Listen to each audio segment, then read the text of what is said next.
পয়সা দিয়ে আওয়ামী লীগের পথ ধরে তারা হাঁটা শুরু করেছেন।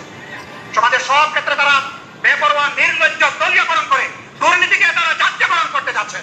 গণভোটের গণনায় বাস্তবায়ন না করে আগামী 5 বছরের মেয়াদ তারা সম্পূর্ণ করে যেতে পারবে না।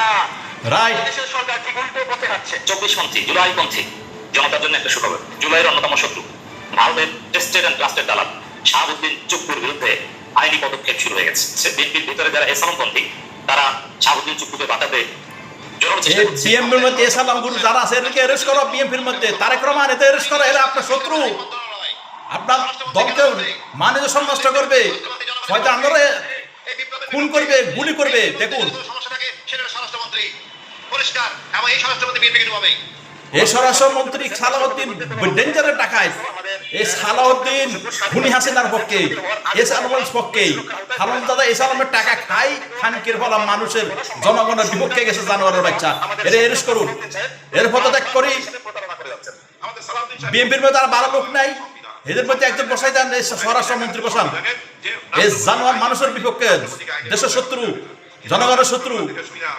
কি শুনছি ভাই ব্রাদার, আইন সবার জন্য সমান। আসসালামু আলাইকুম।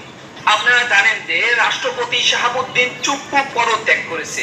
তিনি পদত্যাগ করার পর থেকেই তার যত দুর্নীতি তার সামনে আসা শুরু করেছে।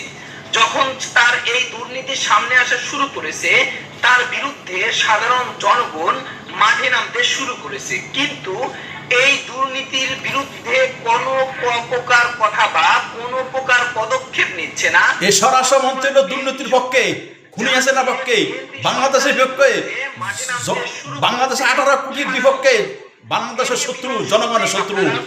এই সালাউদ্দিনের বহিষ্কার করো, সালাউদ্দিনের বহিষ্কার করো। এ স্বরাষ্ট্রমন্ত্রী উপযুক্ত নয়, এ সন্ত্রাসের পক্ষে, বাংলাদেশের পক্ষে নয়, ভালো মানুষের পক্ষে নয়। এই সন্ত্রাসকারীদের এরেস্ট না করে কারে এরেস্ট করবে? বালা তারেক রহমান এরেস্ট করবে? তারেক রহমানে গুলি করব? জানোয়ার এর এরেস্ট করবে তারেক রহমান। আপনার দলের সালাউদ্দিন এটা ভালো না। কজন আরো জন্য বসান, মানুষ বাঁচান, দেশ বাঁচান।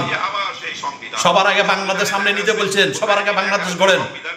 যে রাষ্ট্রপতি আইনের বাইরে, রাষ্ট্রপতিকে আইনের আওতায় আনা যাবে না। কিন্তু আমরা অন্যায় করলে রাষ্ট্রপতি আইনের বাইরে কেন যায়? অন্যায় তো অন্যায়, সত্য চোর, ডাকাত তো ডাকাত। কিভাবে সেই রাষ্ট্রপতির আওতায় আনা যাবে না, এরেস্ট করা যাবে না?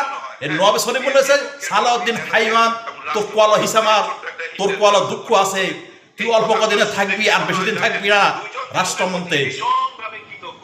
কে বেশি কৃতজ্ঞ বোঝা যাচ্ছে না। চুপ্পু সাহেবের প্রতি, সালাউদ্দিন সাহেবের এবং বিএনপির